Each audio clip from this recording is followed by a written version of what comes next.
আল্লাহ পাক আল্লাহ তাআলা আপনার 1,2,24,000 মতান্তরে 2,24,000 নবী ও রাসূলকে আমার আল্লাহ পাক দুনিয়ার বুকে আপনার পাঠিয়েছেন আখিরি জামানার পয়গম্বর ইমামুল আম্বিয়া করে হাবিবুল্লাহ করে আপনার দয়ার নবী আমার নবীকে আপনার দুনিয়ার বুকে পাঠিয়েছেন। আল্লাহ নবী হাবিবুল্লাহ তিনি আপনার বলেন তোমরা ততক্ষণ পর্যন্ত পূর্ণ মুমিন হতে পারবে না যতক্ষণ পর্যন্ত তোমার পিতা মাতা সন্তান সন্ততি তোমার সমস্ত আত্মীয় স্বজন অপেক্ষা বেশি আমাকে না ভালোবাসবে। আপনার বাপ মাকে যতটা ভালোবাসেন তার থেকে বেশি ভালোবাসতে হবে আমার দয়ার পয়গম্বরকে। বেটাকে যত ভালোবাসেন তার থেকে বেশি ভালোবাসতে হবে আমাদের দয়ার পয়গম্বরকে। মহান আল্লাহ পাক ওই নবীর উম্মত করে আমাদেরকে দুনিয়ার বুকে পাঠিয়েছেন যে নবীর উম্মত হওয়ার জন্য আল্লাহর পয়গম্বর ঈসা রুহুল্লাহ আল্লাহর কাছে দোয়া করেছেন। জোরে বলুন সুবহানাল্লাহ সুবহানাল্লাহ। আমরা ওই নবীর উম্মত হয়ে এসেছি, আসার পরে কিছুই করতে পারি না, অথচ একজন আল্লাহর নবী হওয়া সত্ত্বেও আল্লাহকে বলছেন আল্লাহ দুনিয়াতে আমাকে নবী করে পাঠিয়েছো, যদি নবী করে না পাঠিয়ে আখিরি জামানার নবীর উম্মত করে পাঠাতে আমি খুশি হতাম। তো আল্লাহ নবীদের দোয়া কবুল করেন, কারণ প্রত্যেকটা নবী হলেন মাসুম। জোরে বলো সুবহানাল্লাহ সুবহানাল্লাহ। নবীরা ভুল করেন না বাবজি আমার, নবীরা গুনাহ করেননি, নবীরা ভুল করেননি, নবীদের দোয়া বিদ্যুতের নয় আল্লাহ কবুল করতেন। তো ঈসা নবী দোয়া করছেন আল্লাহ কবুল করলেন। কিয়ামতের 40 বছর পূর্বে দুনিয়াতে ঈসা নবী আসবেন, 40 বছর থাকবেন, তবে নবী হয়ে না আমাদের নবীর উম্মত হয়ে। জোরে বলুন সুবহানাল্লাহ সুবহানাল্লাহ। আমরা নবীকে কতটা ভালোবাসি, আমাদের রাসূলুল্লাহ আমাদেরকে কতটা ভালোবাসেন বাবা আপনাদেরকে একটু আমি ঘটনা শোনাবো। আমরা অতটা আমাদের নবীকে ভালোবাসতে পারিনি যতটা আমার নবী আমাদেরকে আপনার ভালোবেসেছেন। আল্লাহ নবী হাবিবুল্লাহ দুনিয়ার বুকে আপনার এসেছেন, উম্মতের জন্য আপনার কান্না করেছেন। কিয়ামতের দিন সবাই আপন আপন চিন্তা করবে, কিন্তু আমার দয়ার পয়গম্বর সাজদায় চলে যাবেন আমাদের জন্য। নবী কিয়ামতের দিন আপনার কান্না করবেন। দুনিয়ার বুকে আপনার অসংখ্য ঘটনা রয়েছে। আল্লাহ নবী সাহাবীদেরকে কেমন ভালোবাসতেন, উম্মতকে কতটা আমার নবী ভালোবাসতেন। একজন সাহাবী নাম তার জুলাইবি, ওই জুলাইবি নামক সাহাবী আপনার আব্বা ছিল না, মা ছিল না, বংশ পরিচয় ছিল না, একজন এতিম ব্যক্তি। তিনি আসার পর বললেন হুজুর আমার আব্বা নাই মা নাই, আমাকে কেউ ভালোবাসে না, আমি একজন এতিম ব্যক্তি, আমাকে কেউ দেখতে পারে না, আমার চেহারা সুন্দর না, তাই আমাকে সমাজে সম্মান করে না।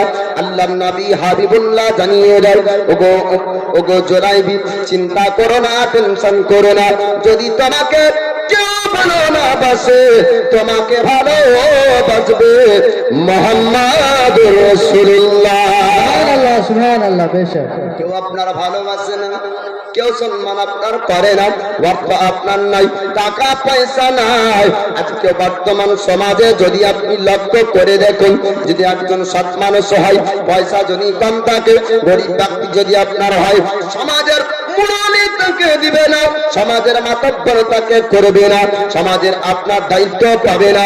ওই ব্যক্তি যদি সৎ হয়, যদি গরিব হয়, টাকা পয়সা কম থাকে, তাহলে ওই ব্যক্তিকে আপনার মেম্বার বানাবে না, প্রধান বানাবে না, সভাপতি আপনার হবে না, রাষ্ট্রপতি হবে না, বিচারপতি হবে না। আপনার একজন গরিব ব্যক্তিকে সমাজে আপনার ইজ্জত সম্মান করবে না। জুলাইবি বললেন হুজুর ইয়া রাসূলুল্লাহ ইয়া হাবিবাল্লাহ, ওগো আল্লাহর পয়গম্বর আমাকে কেউ ইজ্জত করে না, আমাকে কেউ সম্মান করে না, আমি একজন গরিব বলে, আমি একজন এতিম বলে। আল্লাহর নবী বললেন আমার দরবার তুমি থাকবে। ওই জুলাইবি সাহাবী নবীর দরবার আপনার থাকতে লাগলেন। যার কেউ নাই তার আছে মুহাম্মদুর রাসূলুল্লাহ। এমন কথা মক্কাবাসীরা জানতো, এমন কথা মদিনাবাসীরা জানতো, মুলকে শামের মানুষ জানতো যে আখিরি জামানার পয়গম্বর ইতিম ব্যক্তিকে খুব বেশি ভালোবাসে। জোরে বলুন সুবহানাল্লাহ। বাবারা ও ভাইজান শুনুন, টাকা পয়সা খরচ করে কাবার তওয়াফ করবেন, টাকা পয়সা খরচ করে আপনার মদিনা জিয়ারত করবেন, টাকা পয়সা খরচ করে হজ করবেন। বাড়ির পাশে যদি কোনো এতিম ব্যক্তি থাকে, ওই এতিম বাচ্চাকে ভালো যদি না বেসে আবার তওয়াফ করো তো তওয়াফ বেকার। কারণ হজ করলে টাইটেল মানুষ চিনে, কিন্তু মহান আল্লাহ পাক অন্তরের খবর রাখে। জোরে বলুন সুবহানাল্লাহ। সুবহানাল্লাহ, সুবহানাল্লাহ। তোমার বাড়ির পাশে এতিম ছিল, তুমি এতিমকে দেখাশোনা করনি, আর পয়সাওয়ালা টাকাওয়ালা চলে এসেছো খাবার তওয়াফ করতে, আর তুমি হাজি বলবার আল্লাহ হজ কবুল করে নেবে? কত সহজ কথা। তোমার দ্বারা তো একজন গরিব উপকার পায়নি, তোমার দ্বারা তো একজন গরিবের ঘরে টাকা যায়নি। তোমার বাড়ি ছিল অট্টালিকা, দোতলা বাড়ি করেছো, আর একজন গরিব খেতে পায়নি, আর তুমি হজ করলেই হাজি হলে বিরাট ব্যাপার হয়ে গেল। জান্নাতে তো পড়ে আছে নাকি যে ঢুকবো বলে ঢুকে যাবে? আল্লাহ নবী হাবিবুল্লাহ আল্লাহর পয়গম্বর তিনি বললেন, জুলাইবিব চিন্তা করো না, জুলাইবিব টেনশন করো না, আমি তোমাকে কথা দিলাম আমার দরবারে তোমার জায়গা হবে, আমি তোমাকে খাবার দিব, আমি তোমাকে পোশাক দিব, আমি তোমাকে বড় করব। আল্লাহর নবী সাহাবী জুলাইবিব আস্তে আস্তে আপনার বড় যখন হয়ে গেলেন, যুবক আপনার হলো, যখন জওয়ানিতে এসেছে, আল্লাহর নবী বললেন, জুলাইবিব রে, এক নয় দুই নয়, দীর্ঘদিন ধরে আমার কাছে থাকলে আমি তোমাকে এবার দায়িত্ব করে তোমার বিবাহ দিব। জুলাইবিব তোমাকে বিবাহ করতে হবে। জুলাইবিব বললেন, হুজুর, যে জুলাইবিবের ঘরে নাই, যে জুলাইবিবের টাকা নাই, পয়সা নাই, অর্থ সম্পদ নাই, হুজুর জুলাইবিবের বংশের পরিচয় নাই, যে জুলাইবিবের বাপ নাই, যে জুলাইবিবের মা নাই, ইয়া রাসূলুল্লাহ, ইয়া হাবিবাল্লাহ, ও নবীজি আপনি শুনুন, জুলাইবিবের সঙ্গে কোন মক্কাবাসী বিবাহ দিবে না, জুলাইবিবের সঙ্গে মদিনার কোন ব্যক্তি বিবাহ দিবে না। হুজুর আমাকে বিবাহ করতে বলবেন না। ওই সমাজের নবী আপনার বললেন, ওরে জুলাইবিব, আমি মুহাম্মদ তোমাকে বলি, তোমাকে বিবাহ করতে হবে, তুমি রাজি হয়ে যাও, আমি তোমাকে কথা দিলাম, আমি তোমার বিবাহ আমি দায়িত্ব করে দিব। জুলাইবিব বললেন, হুজুর আপনি আমার বিবাহ দিতেছেন না, কেন না? বিবাহের প্রথমে শর্ত আপনার আছে, কেমন ঘর বাড়ি আছে, জায়গা জমি কেমন আছে, চেহারাটা কেমন সুন্দর, বংশের পরিচয় মানুষ জানতে চাইবে। ইয়া রাসূলুল্লাহ, ইয়া হাবিবাল্লাহ, ওগো আল্লাহর পয়গম্বর, আমার বংশের পরিচয় ভালো নাই, আমার বাপ মা নাই, অর্থ নাই, টাকা পয়সা নাই, হুজুর আমার বাড়ি ঘর নাই, চেহারাও আমার সুন্দর না। ইয়া রাসূলুল্লাহ, ইয়া হাবিবাল্লাহ, ওগো আল্লাহর পয়গম্বর, আমাকে কেউ বিবাহ করবে না। আমার নবী আপনার বললেন, জুলাইবিব তুমি রাজি হয়ে যাও, আমি মুহাম্মদ তোমার বিবাহ দিব। সুবহানাল্লাহ, সুবহানাল্লাহ। আপনার জুলাইবিব বললেন, দুই চোখ দিয়ে পানি ঝরতে লাগলো, হুজুর সত্যি কি আমার বিবাহ হবে? নবী বললেন, হ্যাঁ তোমার বিবাহ হবে। কেন না?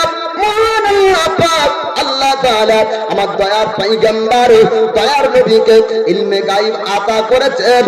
গায়বের জ্ঞান নবীর কাছে ছিল, ভবিষ্যতের কথা নবী জানতেন, বর্তমানের কথা নবী আপনার জানতেন, অতীতের কথা আল্লাহ পাক আমার নবীকে আপনার জানিয়েছেন। আপনারা চিন্তা করবেন, আমাদের নাম কি নবী জানতেন? আমাদের এলাকার খবর কি নবী জানতেন? মুর্শিদাবাদের খবর কি জানতেন? ওয়েস্ট বেঙ্গলের খবর কি জানতেন? ভারতের খবর কি জানতেন? নবী আসলেন মক্কা জমিনে, আপনার থাকলেন 53 বছর, হিজরত করে গেলেন মদিনায়, থাকলেন আপনার 10 বছর, জাহির জিন্দেগির বয়স 63 বছর, কোনদিন ভারতের জমিনে আসলেন না। ভারতের খবর কি করে বলবেন? বাংলাদেশের খবর কি করে বলবেন? আপনার অন্য জায়গার খবর করে কি করে বলবেন? শুনুন, আমার আল্লাহ পাক নবীকে আপনার ক্ষমতা দিয়েছেন, বাংলাদেশের খবর নবী জানতেন, ইন্ডিয়ার খবর নবী জানতেন। আল্লাহ নবী হাবিবুল্লাহ হাবিবুল্লাহ আল্লাহর পয়গম্বর তিনি আপনার বলেছেন আপনার ডান হাতের তালুতে আল্লাহ পাক কিয়ামত পর্যন্ত যতজন ব্যক্তি জান্নাতি হবে তাদের নাম ও পরিচয় আমার আল্লাহ ডান হাতের তালুতে দিয়েছে। জোরে বলুন সুবহানাল্লাহ। সুবহানাল্লাহ সুবহানাল্লাহ। বলে বোঝা গেল ডান হাতে ভারতের সমস্ত জান্নাতীদের নাম ও বাংলাদেশের সমস্ত জান্নাতীদের নাম ও আমেরিকা আপনার ইন্দোনেশিয়া দুনিয়াতে যত দেশ আছে আপনার সমস্ত দেশের জান্নাতীদের নাম ও পরিচয় নবীর ডান হাতের তালুতে। জোরে বলুন সুবহানাল্লাহ। আল্লাহ নবী হাবিবুল্লাহ আল্লাহর পয়গম্বর তিনি আপনার বলছেন কিয়ামত পর্যন্ত যতজন ব্যক্তি জাহান্নামী হবে তাদের নাম ও পরিচয় আল্লাহ পাক বাম হাতের তালুতে আবাদ দিয়েছে। তাই বোঝা গেল জাহান্নামীদের নাম আমার নবী জানতেন, জান্নাতীদের নাম আমার নবী জানতেন। কিয়ামত পর্যন্ত সমস্ত ভবিষ্যতের খবর নবী জানতেন। ওই দয়ার পয়গম্বর বলেন ওরে জুলাইবির চিন্তা করো না, আমি তোমাকে কথা দিলাম আমি তোমার বিবাহ দিব, তুমি একবার খালি রাজি হয়ে যাও। জুলাইবি বললেন হুজুর আপনি যেহেতু বলছেন আমি রাজি হয়ে গেলাম, তবে আমার বিবাহ কি হবে? জুলাইবিকে নবী বললেন হ্যাঁ হবে। বলে কোন জায়গায় হবে? নবী বলছেন জুলাইবি রে তোমার সুন্দরী নগরীর সঙ্গে বিবাহ হবে, যদিও তোমার চেহারা ভালো না হয়, তোমার ভালো বাড়িতে বিবাহ হবে, যদিও তোমার ঘর ভালো না হয়। করে জুলাইবি মদিনায় চলে যাও এবং আনসারীর বাড়িতে যিনি হলেন আমার সাহাবী, যাওয়ার পরে আমার সালাম দিবে আর জিজ্ঞেস করবে তার একটা বিবাহের উপযুক্ত কন্যা আছে। জুলাইবি সাহাবীকে বলা হলো যাও আমার নাম ও পরিচয় তার কাছে বলবে। যাওয়ার পরে জুলাইবি সাহাবী আপনার আশা মনে নিয়ে চলতে লাগলেন আনসারী সাহাবীর বাড়িতে। দরজাতে টক টক টক টক করে আওয়াজ দেয়। আনসারী সাহাবী বলে কে আমার বাড়িতে, আমাকে কেন আওয়াজ দাও? ওই সময় নবীর সাহাবী জুলাইবি বললেন ওগো নবী প্রেমিক আপনি বের হয়ে আসুন। দরজা আপনার খোলা হলো, নাম জিজ্ঞেস করলেন, নাম ও পরিচয় জানা হলো। জুলাইবিকে বললেন জুলাইবি রে একটু জানিয়ে দাও তুমি কিসের জন্য এসেছো আর কোথায় থেকে বা এসেছো? বলে আমি আপনার বাড়িতে এসেছি আখিরি জামানার পয়গম্বর আল্লাহর হাবিব আপনাকে সালাম পাঠিয়েছে। জুলাইবির সাহাবী যখন বললেন ওগো নবীর সাহাবী নবী আপনাকে সালাম দিয়েছে, তো শোনার পরে এতটা খুশি এতটা আনন্দ হলো দরজা লাগিয়ে দিয়ে বিবিকে ডাক দিচ্ছে বিবি রে আজ নবী আমাকে সালাম দিয়েছে। জোরে বলুন সুবহানাল্লাহ। সুবহানাল্লাহ। এই নয় যে খালি মৌলবীদেরকে ইমামদেরকে পাবলিক সালাম দেবে এটা নয়, ইমামদেরকেও মুক্তাদিকে সালাম দিতে হবে না, তাই না? যে আগে পার হবে সালাম ও ব্যক্তি দিবে, এটি হলো নিয়ম সালাম দেওয়া। দুইজন মুসলমান কে কাকে সালাম দিবে? তো দাঁড়িয়ে থাকা ব্যক্তিকে যাওয়া ব্যক্তি সালাম দিবে। তো কি হয় দাঁড়িয়ে আছে একজন ব্যক্তি আসছে তো মৌলবী বলে ওকে কি সালাম ওকে দিবে তা নয়, মৌলবী হোক আলিম হোক ইমাম হোক যেই হোক সালাম যে আগে দিবে নেকি বেশি সে পাবে। যেটা বলবেন না সুবহানাল্লাহ। আর একটা দেখবেন যদি প্রতিদিন তো ইমাম আর মুক্তাদির মধ্যে সালাম হয় সালাম কালাম, যদি ইমাম বাড়ি পর্যন্ত কারো দাঁড়াতে সালাম পাঠিয়ে দেয় যে অমুক ব্যক্তিকে বলো যে আমি তাকে সালাম দিয়েছি, তো ওই সালামটাই শোনার পরে একটা আলাদা খুশি জন্মলায় না, আনন্দ জন্মলায় না যে ইমাম সাহেব আমাকে মসজিদ থেকে স্মরণ করেছে। হবে কি না?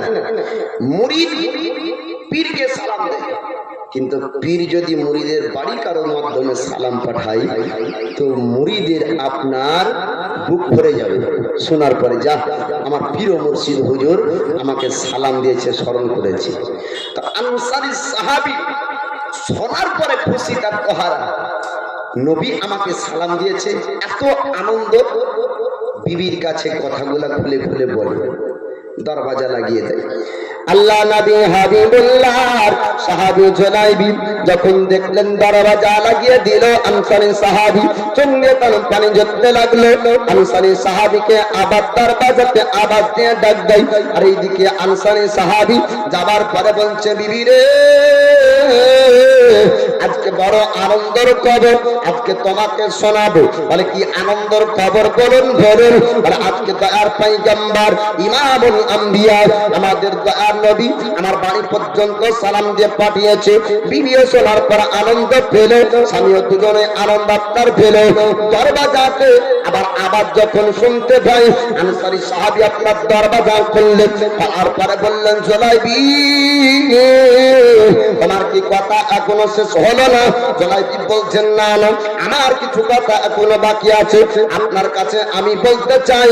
আনসারী সাহাবী বললেন ও জুলাইবি আর কি কথা আমাকে শোনাবে বলো। এবার সেই সময় আপনার বললেন জুলাইবি ও গো নবীর সাহাবী আমার একটা কথা আপনি শুনুন। আপনাকে সালাম দিয়েছে নবী আর একটা কথা জিজ্ঞেস করেছে। বলে কোন কথা নবী জিজ্ঞেস করেছে বলো। বলে আপনার কি বিবাহ দেওয়ার মতো উপযুক্ত কোন বেটি আছে? আনসারী সাহাবী তিনি আপনার বললেন হ্যাঁ আমার বিবাহ দেওয়ার মতন উপযুক্ত আমার একটা কন্যা আছে। বলে নবী বিবাহের প্রস্তাব দিয়ে পাঠিয়েছে। আরো খুশিতে আত্মহারা আনন্দ ধরে রাখতে পারেন না। নবী খালি সালাম দেননি, বিবাহের প্রস্তাব পর্যন্ত পাঠিয়েছেন। দরজা আপনার লাগিয়ে দিলেন। ঘরের মধ্যে প্রবেশ করে বিবিকে ডাকতাই বিবি রে আয় আয় আর একটা আনন্দের খবর শুনবি তো আয়। বলে কি আনন্দের খবর? বলে নবী সালাম দিয়েছে আর সালাম দেওয়ার পরে পরে আমাদের বেটির জন্য বিবাহের প্রস্তাব পাঠিয়েছে। বিবিও খুশি স্বামীও খুশি, কিন্তু চোখ দিয়ে পানি ঝরে। ওই জুলাইবি সাহাবী আবার জুলাইবি সাহাবী ডাক দিলেন, দরবাজায় আওয়াজ করলেন। দরবাজায় আওয়াজ পাওয়ার পরে আনসারী সাহাবী আবার দরবাজা খুললেন। আবার দরবাজা খোলার পর জিজ্ঞেস করেন ওরে নবীর সাহাবী জুলাইবি বল বল আবার কেন আমাকে ডাক দিলি? জুলাইবি সাহাবী আপনার বললেন ও নবীর সাহাবী আপনার বেটির বিবাহের প্রস্তাব নবী দিয়েছে এটা আপনি শুনলেন, কিন্তু আপনি কি শুনবেন না? এই প্রস্তাবটা কার জন্য ছিল? আনসারী সাহাবী আপনার বলে উঠলেন জুলাইবি রে বল বল কার জন্য ছিল? বলে আমাকে কি দেখতে পাচ্ছেন না? আমি জুলাইবি, আমি নবীর দরবারে বড় হয়েছি। আমি জুলাইবি আমার জন্য নবী বিবাহের প্রস্তাব পাঠিয়েছে। দরজা লাগিয়ে দিয়ে বিবিকে ডাকতে লাগলো বিবিরে শোন শোন দুইবার আনন্দের খবর পেয়েছি আর আনন্দের খবর নাই, আনন্দের পরে দুঃখের খবর শুনলাম। মানে কি দুঃখের খবর শুনলেন? মানে যে বিবাহের প্রস্তাব এসেছিল এই বিবাহের প্রস্তাব কার জন্য তুমি কি জানো? বলে কার জন্য? মানে জুলাইবি নামক একজন ব্যক্তি মুহাম্মদের দরবারে আমাদের নবীর দরবারে আমাদের আখিরি জামানার পয়গম্বর ইমামুল আম্বিয়া নবীর দরবারে একজন তিন ব্যক্তি বড় হলো যার নিজস্ব ঘর নাই, নিজস্ব জমি নাই, নিজস্ব জায়গা নাই, বংশের পরিচয় নাই, চেহারাও সুন্দর না, এমন একজন ব্যক্তির সঙ্গে আমার বেটির বিবাহের প্রস্তাব পাঠিয়েছে। বিবি বল বল তুই রাজি হবে কি? বিবি আপনার বলল না না এমন ব্যক্তির সঙ্গে বিবাহ দেওয়া যাবে না।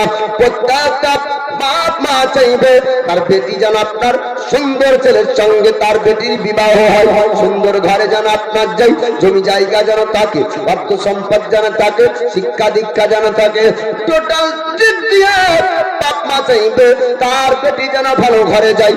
এইরকম আপনার জুলাইবি সাহাবীর নাম শোনার পরে বলল না না এমন ব্যক্তির সঙ্গে বিবাহ দেওয়া যাবে না।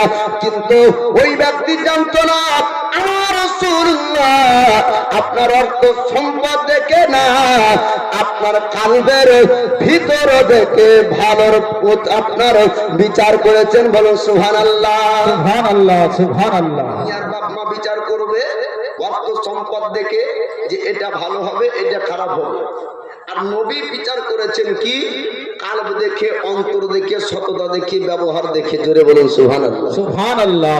বাপজি আমার আনসারী সাহাবীর বিবি বলল না এইরকম ছেলের সঙ্গে বিবাহ দেওয়া যাবে না। দুজনেই অমর।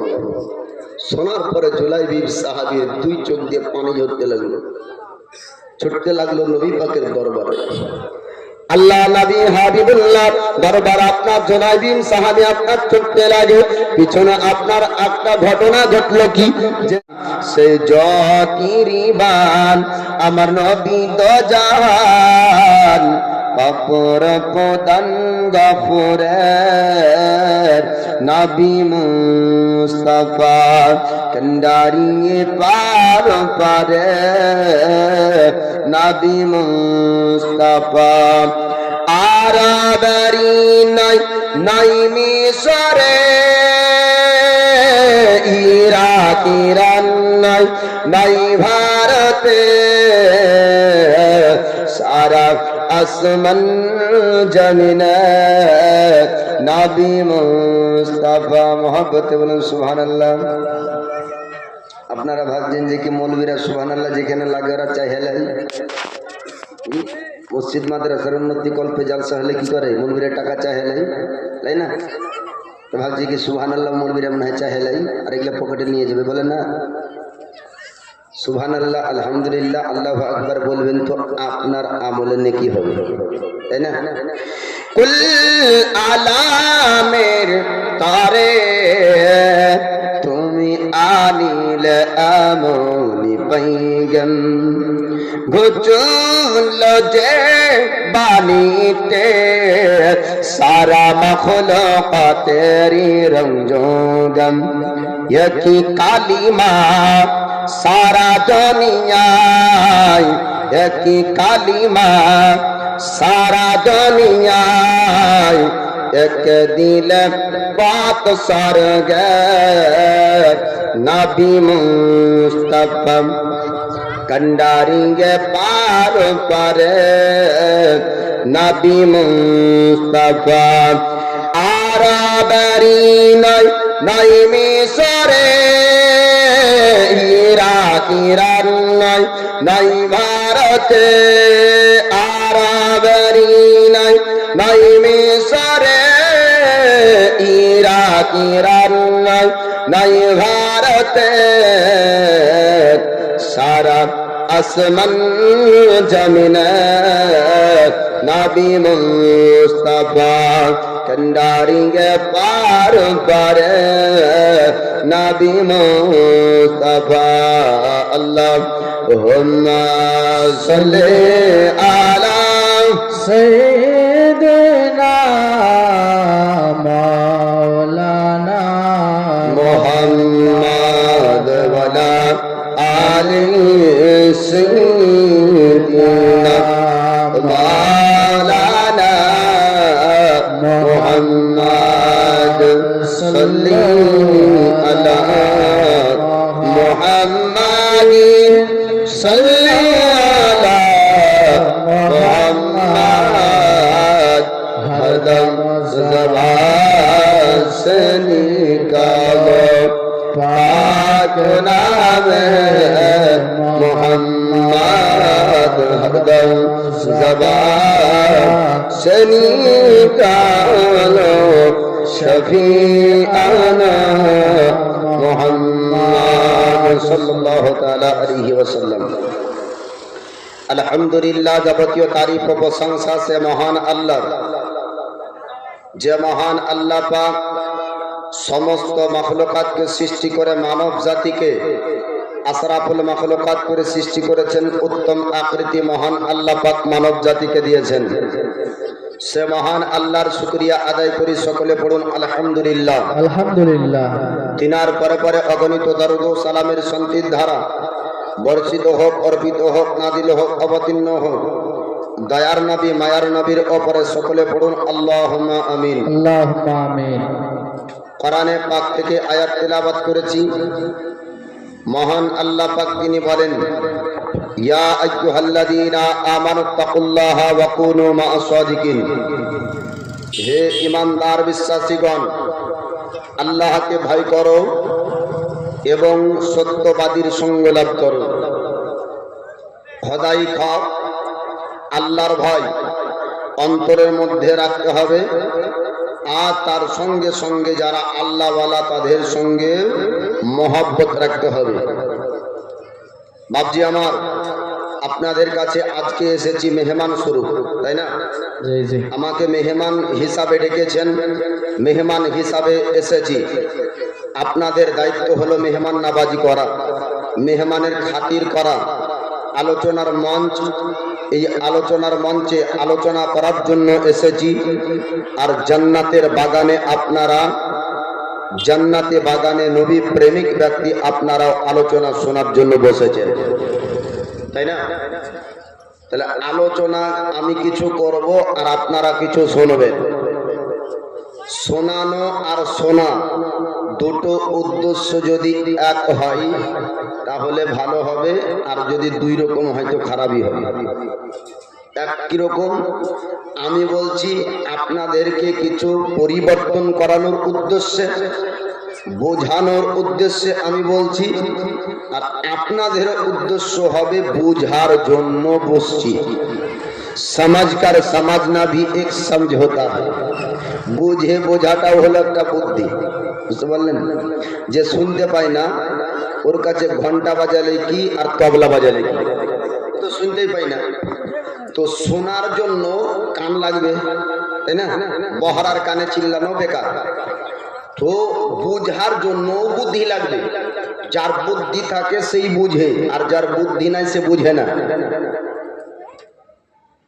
তো মহান আল্লাহ পাক তিনি কোরআনের মধ্যে বলছেন, হে ইমানদার বিশ্বাসীগণ, তোমরা আল্লাহকে ভয় করো, কারণ মহান আল্লাহ পাক জানেন যে আমাকে সবাই ভয় করবে না, তারাই আমাকে ভয় করবে যারা মুমিন হবে। জোরে বলুন সুবহানাল্লাহ। সুবহানাল্লাহ সুবহানাল্লাহ। আল্লাহ বলছে মুমিনদেরকে যে হে মুমিন, তোমরা আমাকে ভয় করো, তোমাদের মধ্যে খোদাই খৌফ রাখো, কেননা খোদাই খৌফ ওরই মধ্যে থাকবে যে ব্যক্তি আপনার মুমিন হবে। আর তারপরে আল্লাহ বলছেন যে আমার ভয় শুধু রাখলে হবে না, বরং আমি যার উপর সন্তুষ্ট তার সঙ্গে মহব্বত রাখো। জোরে বলবেন না সুবহানাল্লাহ। সুবহানাল্লাহ সুবহানাল্লাহ। আল্লাহ বলছেন কি, হে ইমানদার, হে বিশ্বাসীগণ, আয় মুমিন, তোমরা আমার ভয় রাখো। আর যখন আমার ভয় তোমাদের মধ্যে চলে আসবে, তো যারা আমাকে সন্তুষ্ট করেছে, অর্থাৎ যারা ওলি হয়েছে, যারা সত্যবাদী, তাদের সঙ্গে দোস্তি রাখো, তাদের সঙ্গে ভালোবাসা রাখো। তো এটা বললেন কাদেরকে? মুমিনদেরকে। কাদেরকে? মুমিনদের। মুমিনাদেরকে। তো বোঝা গেল আল্লাহর ভয় ওদের মধ্যেই পাওয়া যাবে, আর সত্যবাদীর সঙ্গে মহব্বত তারাই করবে যারা মুমিন হবে। জি জি। আজ জানি মহতারাম, দয়ার নবী, মায়ার নবী, তিনি হলেন আখিরি জামানার পয়গম্বর, ইমামুল আম্বিয়া, হাবিবুল্লাহ। তিনি শেষ নবী। ওনার পরে আর কিয়ামতের আগ পর্যন্ত দুনিয়ার বুকে কোনো নতুন নবীর আবির্ভাব হবে না। আমাদের নবী হলেন শেষ নবী, খাতামান নবীগিন। ইনার পরে আর নবী আসবে না।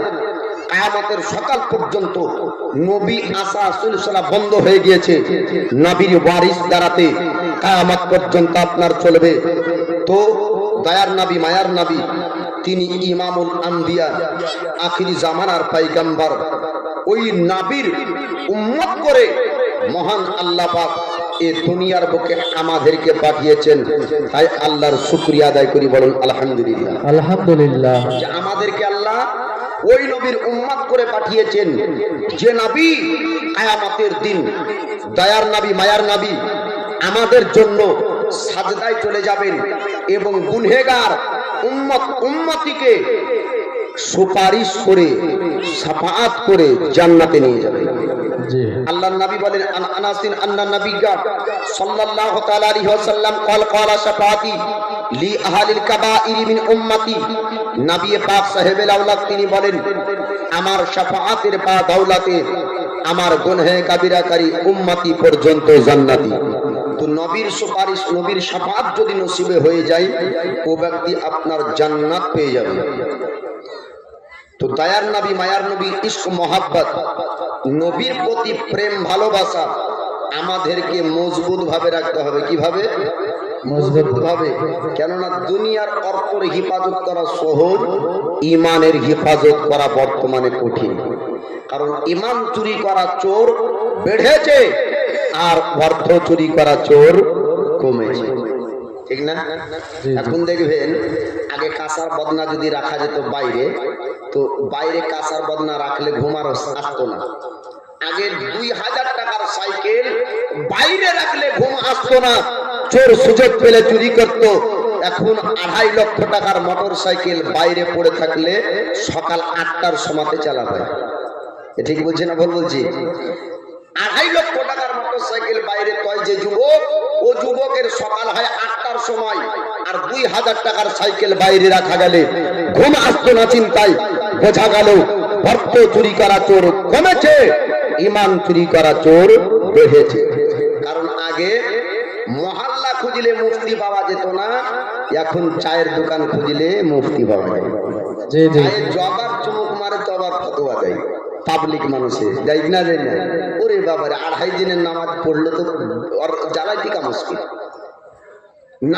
নামাজকে আমি ছোট করছি না, তবে শুনুন, অবশ্যই নামাজির ইজ্জত আছে, অবশ্যই জ্ঞানী ব্যক্তির ইজ্জত আছে, কিন্তু একজন জাহিল আলিমের আপনার সিংহাসন নেবে এটি শোভা পায় না। বলার উদ্দেশ্য হলো ওই ঈমান বড় মূল্যবান জিনিস, অতএব নিজের ঈমানকে মজবুত ভাবে ধরে রাখতে হবে, নবীর উপরে মহাব্বত মজবুত ভাবে রাখতে হবে। কিয়ামতের দিন নবী সুপারিশ করলে ও ব্যক্তি আপনার জান্নাতি হবে। তো দয়ার নবী, মায়ার নবীর সাহাবী রাসূল নবীকে কেমন ভালোবাসতেন এই কথা বলবো, আর নবী আমাদেরকে কেমন ভালোবাসেন, নবীর উম্মত নবীকে কতটা ভালোবাসবে আর কতটা ভালোবাসতে হবে, আর নবী আমাদেরকে কতটা ভালোবাসেন, এটি হলো আমার আলোচ্য বিষয়। বাপজি আমার, তবে একবার গুনগুন আওয়াজে মহব্বতের সহিত দরুদে নাজরানা পেশ করুন। আল্লাহুম্মা সাল্লি আলা সাইয়্যিদিনা মাওলানা মুহাম্মাদ ওয়ালা আলি সাইয়্যিদিনা মাওলানা মুহাম্মাদ সাল্লি আলা মুহাম্মাদিন সাল্লাল্লাহু মুহাম্মাদ জবান সে নিকালো পাক নামে মুহাম্মদ হরদম জবান সে নিকালো শফিআনা মুহাম্মদ।